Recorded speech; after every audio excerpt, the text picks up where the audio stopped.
last time we introduced the main man, basically. The main man, the most important figure we will be talking about, probably, in my opinion, probably in all of our literature course. Not only this year, but up until the end of your high school. And we discussed the fact that whether it's important or not that he existed. And let me tell you once again that, in my opinion, the point is what we read, not necessarily the fact that was written by a man named William Shakespeare, by Christopher Marlowe in disguise, by the university whiz, whatever that was. The point is that whoever, most likely William Shakespeare, but whoever wrote what we know as a work by William Shakespeare was a great writer. And once again, probably if you, in a couple hours time, when you finish school, if you're walking around here and stop people asking them to quote one single poetry line, chances that a large majority, a large number of them, not necessarily the majority, but a large number of people would tell you to be or not to be, that is the question. Meaning that Shakespeare's impact on the culture, not only in England, but on the whole world, is basically huge. But you have to keep in mind that what we will be reading, for the largest part, are texts that were not meant to be read either by you or anyone, because because what we will be reading when we read Shakespeare's theatre are basically scripts, are screenplays, are technical documents that were just used to perform those texts. We will be reading basically technical documents. It's like what the experience we're going to have when reading Shakespeare's theatre is just like reading, for example, the script for a film versus watching the completed work. Think about your favorite film, whatever that is, either good or bad or whatever that is. Think about that and think about the same experience, reading, saying that that is your favorite film just by reading the script. Okay? Just by reading the script. Noi adesso, quando leggeremo le cose di Shakespeare, il teatro di Shakespeare, staremo facendo un'esperienza fondamentalmente dimezzata, perché veramente leggeremo le sceneggiature, il copione. E ripeto, se pensate al vostro film preferito, probabilmente non sarebbe il vostro film preferito, lo sarebbe comunque, ma sarebbe una questione molto diversa deciderlo solo dalla sceneggiatura. Cosa? Prologue. You in the end. Prologue. Yes.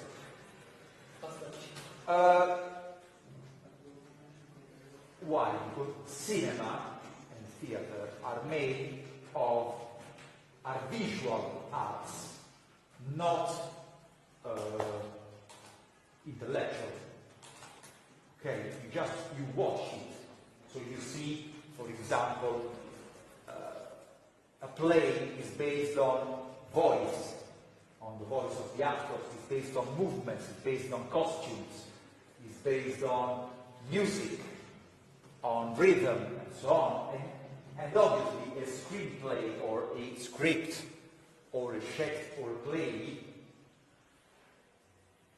does not include all of it, any of it, sorry, does not include any of it. Does not include the fact that you know that when you are telling something, you should be moving from one side to the stage to the other, for example, or that you have to use your voice in a certain way, or that you have to be dressed with one kind of costume or another, or whether you are beautiful or not, you are a good actor or not, okay? So, I'm going to show you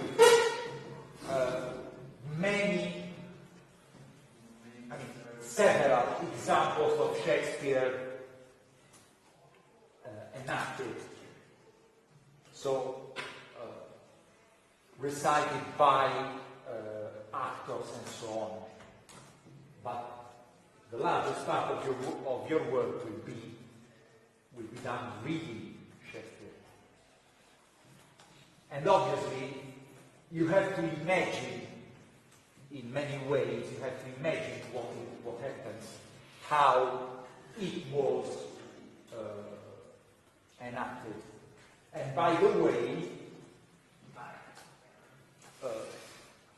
theatre was very different in Elizabethan London than it is today.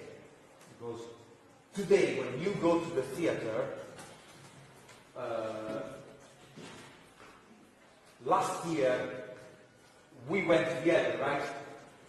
No? No? No, sì. 2 years ago. No.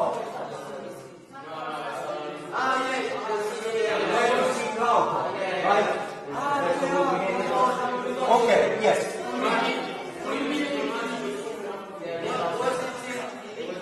No, it wasn't done.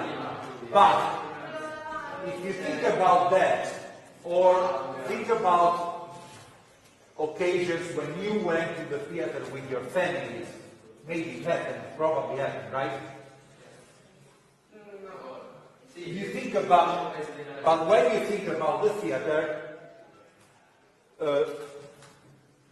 you basically think about something that when you go to the theater, you know that you probably have to be dressed sharp. For example, you have to wear nice clothes. You have to be when you're inside. You have to be silent and concentrated. It is an intellectual activity in a way, right? More or less, generally it is. I mean, obviously, if you go to see a stand-up comedian, it's probably a bit different. But if you go to see a play, you probably go there.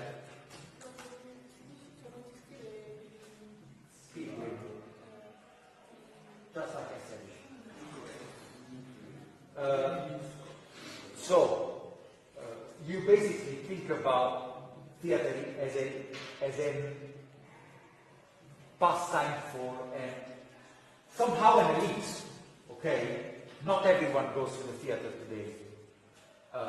Tickets are quite expensive sometimes. It's seen as an intellectual activity, as a cultural activity when you talk about high culture. Satire.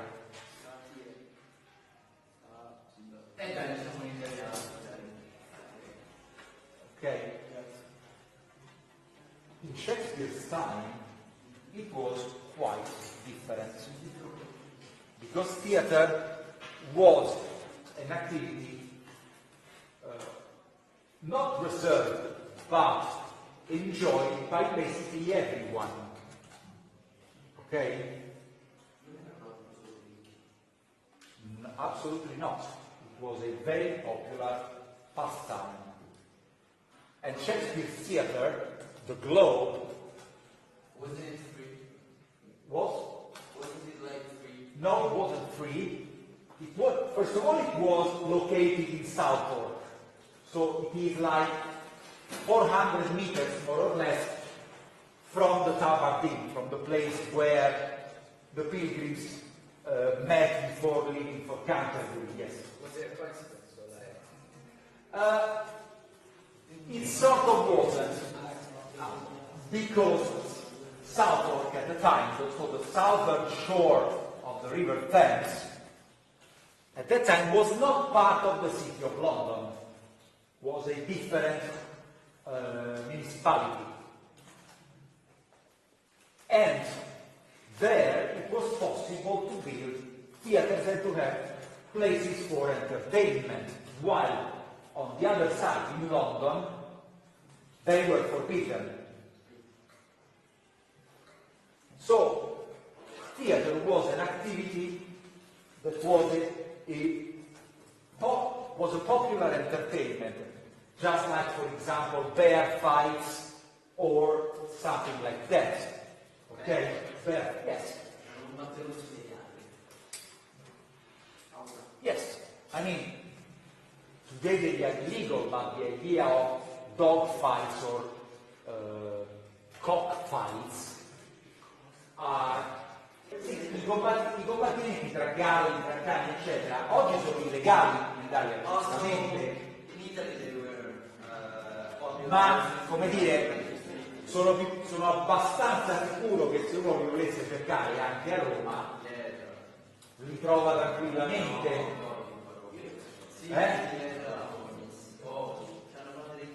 Pochi, sì, non credo che ci siano 15 posti diversi, ce ne saranno 2, ma 2 non sono pochi in una città.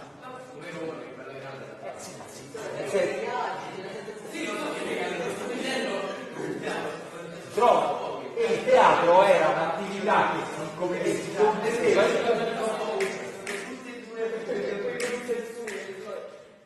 contendeva il pubblico con attività anche di questo genere, come questo Diego, di Cordelli, eccetera. Ok? And at that time, the people who went to the theater were people from all walks of life, from all social classes. Because, have you ever been to the Globe, either in London or here, in Rome? Is the London located in South? Yes. Today it is not exact, it's rebuilt, and it's not in the exact location. It's close to it. It's a couple hundred meters away from the original location, but basically it's the same kind of theater. The actual globe got burned twice. Probably. I mean, London basically later in the second half of the 17th century basically burned down to the ground, basically all of it, or a large part of the town. So, not today. It's not the original theatre. It's rebuilt, and it is not in the exact location. It's quite close to it. It's a couple hundred meters from the original location, but it's close to it. So, the entrance fee was very low if you just settled to standing in the audience, and if you wanted to risk getting wet if it was a rainy day, because Elizabethan theatre, let me show you, were quite different from the... So, this is a photo of today's Globe, but it is basically similar, basically the one that Shakespeare used. Shakespeare built and ran, because it was. That's probably London. It looks like Narcan Temple. No, Sì, vabbè, magari niente. So the first thing you have to notice is that for a large part it was open air, okay? So it has no roof. Just the sitting places were covered and the stage was covered.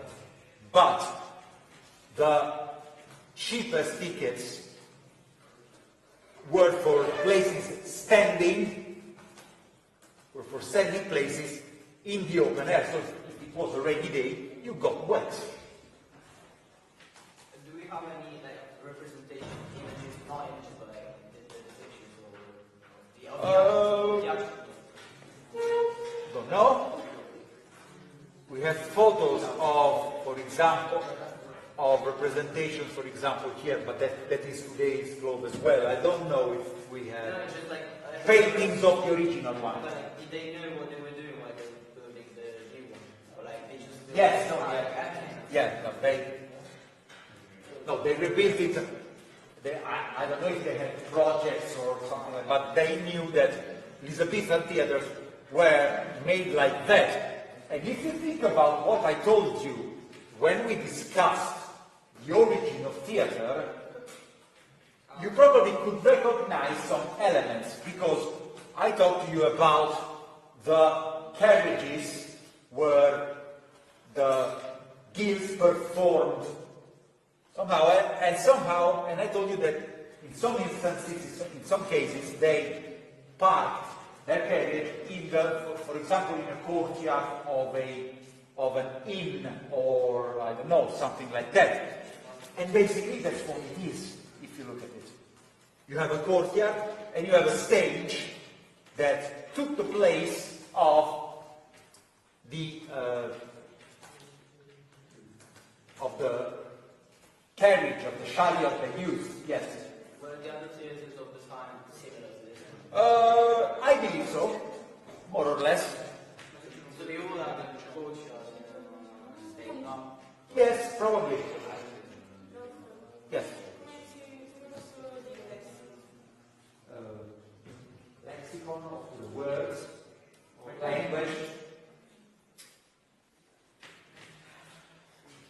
So, remember I told you that that carriage had an upper stage where the performance was held, and the trap door that led to a lower stage where actors changed or hid, or for example at the end of every man gets out, gets in his tomb by going down this trap door with the stairs, okay?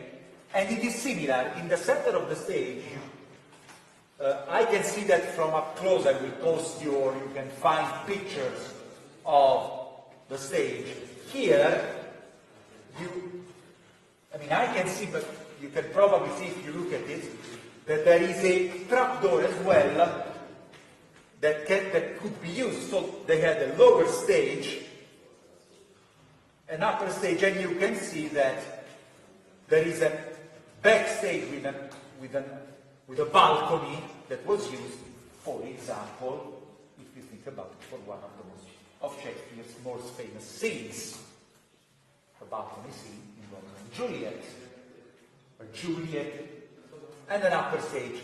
But if you look at this picture, what is the main difference you can see between this theater and the theaters as we know them today?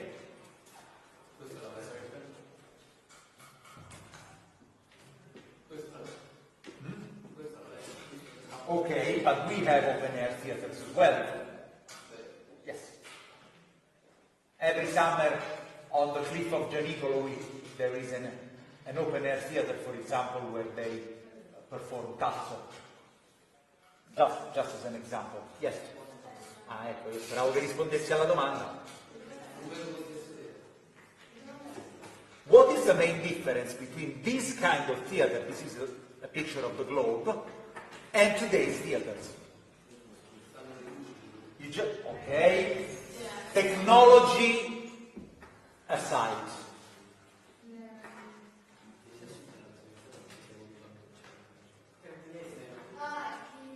You have wooden stages as well, stages are made of wood as well, normally.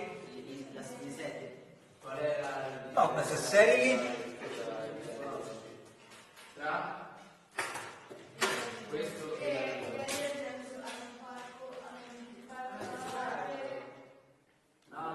There is no curtain, yes.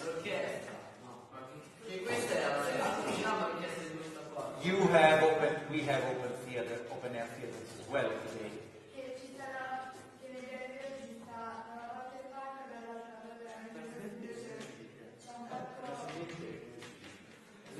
Transmit o convey, non so, dipende che vuoi dire. Ripeti, scusa?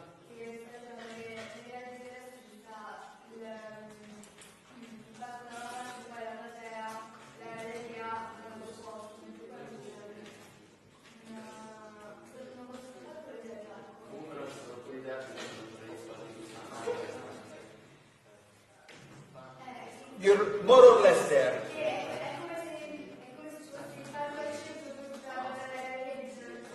Okay. No, this is part of the stage. This is part of the stage. But you're close to it.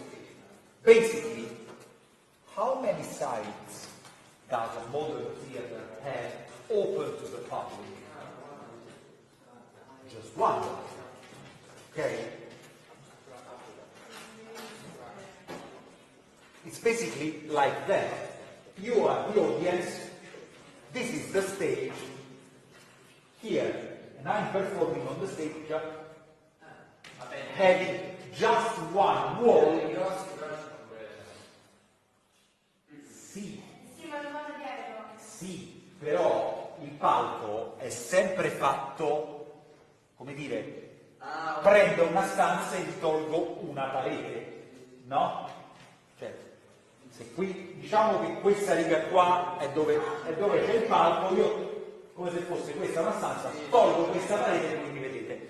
In Elizabethan theater, you have 3 sides in the audience, okay? So you could have people watching your show from the front or from the sides, and the best seats in the theater were chairs placed here on the side of the stage, because they had to. If you sat on the stage, you could see and hear way better than everyone else. Keep in mind that they had no microphones, so they relied only on their voice. Okay. Only males would act, right? Sorry. Only males would be actors. That's another part of the thing. It's less important. Yes, there were no women actors, so the female part, you think about Juliet, for example, female parts were played by young boys with, I don't know how it's called in English, but with bianche, for example, okay, or they recited using falsetto. Ok? Ma oggi invece, come hanno fatto oggi, Ci sono le attrici, Amleto è stato interpretato da donne, ormai vale tutto, non è quello il problema. Ci evolviamo tutto sommato. No, dicevo che pensavo che una versione più, cioè tipo quella che è considerata migliore, non so, come la Giulietta avesse una donna oppure no. Al momento chiaramente sì, ma normalmente normale. E lo spieghiamo con calma. So, you have people standing all around the stage, and you had richer people who could pay more than the really low ticket just to enter, that were sitting on the benches, and there was an extra fee if you wanted a pillow to sit on. Okay? And I don't know if it was true at the time, but when I last was in Rome's Globe, the benches were really uncomfortable. So, if you went there, you probably, and you could afford it, you probably would have rented a pillow to sit on. Okay? And the people standing in the audience participated, in a way, in the play.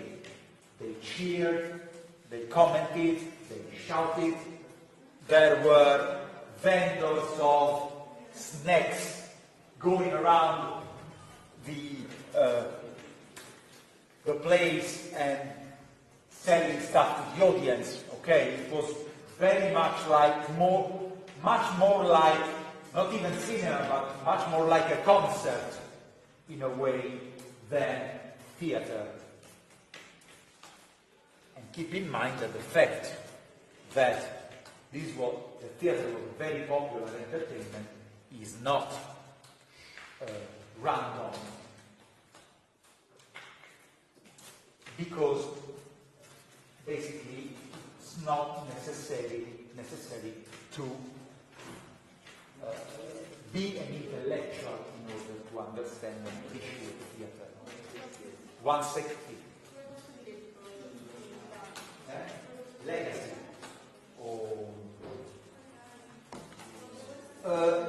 It was not, in order to understand and enjoy theater, you just needed to know how to speak. Just need to know the oral language. Theater is an oral art. It's not exactly oral culture because you have a script and that is basically what you have to say. So it does not change, it should not change. Or if it does that following a very precise purpose by the one changing the script. But there was no need to know how to read or write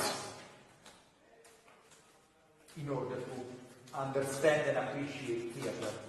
So basically everyone could go there and spend 3 or 4 hours, because plays lasted more or less 3 or 4 hours. Hamlet is around 4 hours. Macbeth, which is shorter, is around 2 hours and a half, but it is very short. Anche di più, cioè, magari si sedevano per terra. Because you went there, and if you were, I don't know, a farmer coming from outside London who went to sell his groceries in the morning at the market, you sold everything, and before going back home, you just spent the afternoon at the theater. You paid your penny just to get inside, just to enter, and you watched, for example, the story of a bloody revenge by a Danish prince, or the tragic love stories of 2 kids your age from Verona. Okay? It was basically like going to the cinema in a way, or going to a concert. I mean, it was like going to a concert, but with the price of the cinema today, more or less. Because the lowest ticket was very cheap. So everyone could enjoy them. And obviously, if you were an intellectual or someone who studied, read, write, knew the classics, and so on, you could buy your ticket for a sitting place, you could buy your pillow, and you could appreciate, I don't know, the rhythm, the metaphors, the quotes that were made, and so on. But at a basic level, you didn't need that. Okay, you just went there and saw the people fighting each other, the rage, the love, anger, the sexual jokes that were made, and so on. Okay? So you laughed, you cried, you cheered for the hero, you booed the enemy, and so on. It was a very popular entertainment. It is another case of popular culture crossing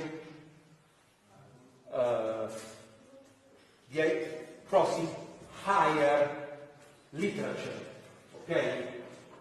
Because we will spend time analyzing text word by word and trying to figure out some of the implications that we read in Shakespeare, but on a very basic level, they were like adventure films today. People fighting each other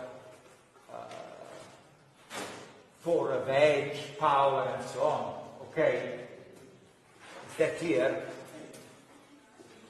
So that's what you have to, in my opinion, that is a very important thing to keep in mind while studying Shakespeare. Because what we are reading may be the greatest, for sure, one of the greatest authors, not only in English language literature, but in the literature of the whole world. And this author was not only an intellectual,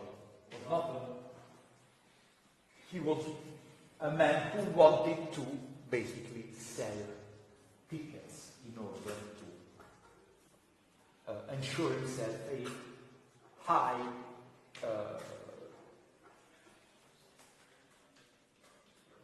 tenor of life. Non credo che si dica così, ma ci siamo capiti. So basically,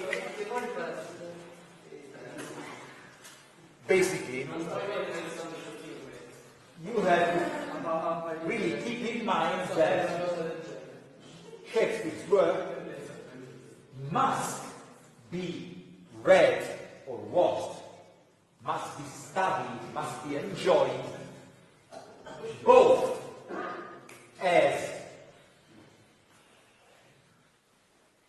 enormous works of art that describe humanity at its best and its worst, and not only humanity of his time, but us as well, just like all masterpieces do, but also as a very successful, in many periods of history, not every time, but many periods of history, commercial products.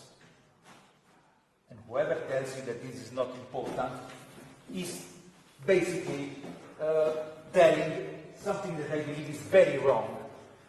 Because, first of all, beauty, and Shakespeare's works are beautiful, should be for everyone. And part of Shakespeare's mastery is related to the fact that he was able to speak to everyone, from the less educated to the highest intellectual.